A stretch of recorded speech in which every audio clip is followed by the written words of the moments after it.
in fact, I was on the worship team for a Wesleyan church in San Diego in my day life. Okay. Okay. Yeah, I'm just very, very confused. I mean, I think this is interesting, and as far, you know, many people say that the Catholic Church will be the forerunner of the new world religion. There's some very good books out. In fact, I think you may have interviewed one of these men, the Grand Plan designer, John Daniel. Do you remember that? Sure. Yeah. But Go ahead. The average Catholic has no idea of what's going on in the Vatican. Yeah. I think that's interesting that the average Catholic would not go what's going on. That's just my take on it. Well, I'll tell you something. As an average Catholic going to Rome, my first time in 1980, I didn't know what was going on, and I grew up as a Catholic, went to Notre Dame High School. It was quite a learning experience for me. Why do Catholics, when they find out how evil the church is, stay in it? I mean, do they really? Why would they want to stay in it? That's what bothers me. I know some good people that are like that, and I don't get it. Well, the only answer, there's I don't know. I mean, there are many Catholics that aren't actively practicing. Yeah. Thank you. But anyway, we'll leave that for another time. Thanks a lot, Marilyn. We'll be back on the Investigative Journal in 3 minutes with Svali. Okay, you know, they're not going to get me, that's for sure. My house is anti-illuminated. It's not going to happen, folks. And, you know, just to end that, Svali, before I get back to you, just to end that conversation we had with Marilyn about Catholicism, I look back and I really thank my dad. And I do it in kind of a way, I was just thinking about it now. I didn't know what the church was about, but, you know, something strange did happen when I was young. My mom died, and I was 10 years old. My brother was 6 months old at the time. She died of leukemia. It was a very, very tragic affair. It left my dad and me and my brother alone. And I remember my dad literally took a priest, a head Monsignor in our parish, and it was, I won't even tell you where, St. John Brebeuf, right outside of Chicago. And this man came into our house, I'll never forget it, and said that he was going to put me and my little brother in an orphanage. And my dad literally picked him up and threw him out the door, literally. And from that point on, my dad never went back to church again. My brother never went to a Catholic school. I, of course, asked if I could finish only because I had friends there. But, you know, who knows what would have happened, looking back on what's the craziness that goes on in the church. But anyways, while you were talking about, you know, something, these people that do not want to get out because of the financial ties. But let's go back when you were in the Illuminati, and how did this happen? How did you finally leave? And tell us this whole story about you leaving the Illuminati. We haven't touched on that yet. Sure. Well, I do want to say one thing that I agreed with Marilyn on. Without faith in God, I couldn't have done it, because I became a Christian, and that was for me revolutionary, because it made me question again more of what I was being taught or had believed all my life. I began to realize that what I was doing was wrong. I became increasingly cynical.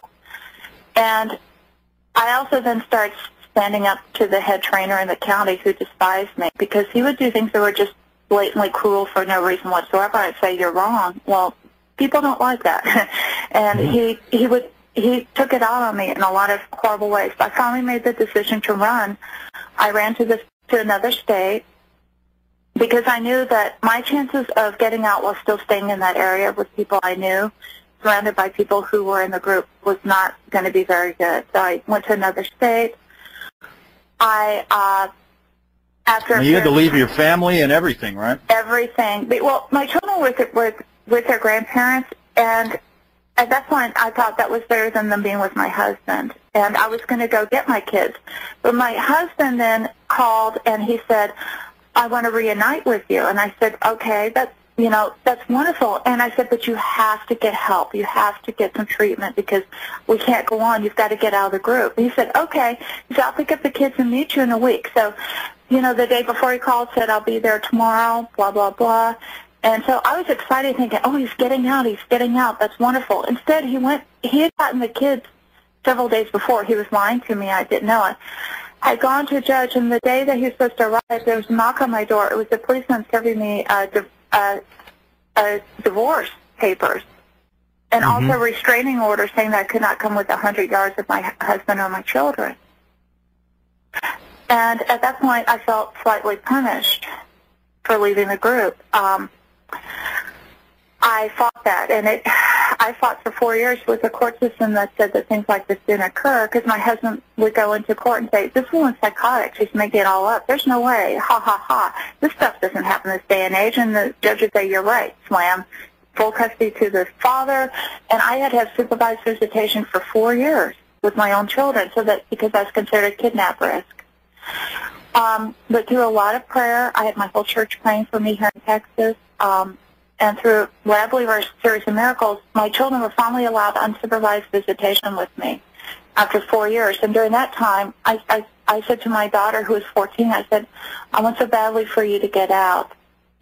And she looks at me and she starts going, oh, you shouldn't have said that, Mom. You shouldn't have said that, Mom.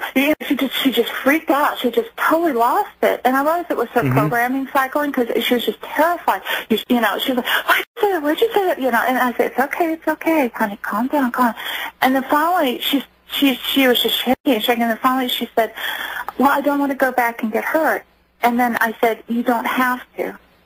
And at that point, I faced federal prison, but I called my ex and I said, I will not let those children go back and get hurt again. And he flew out to get them.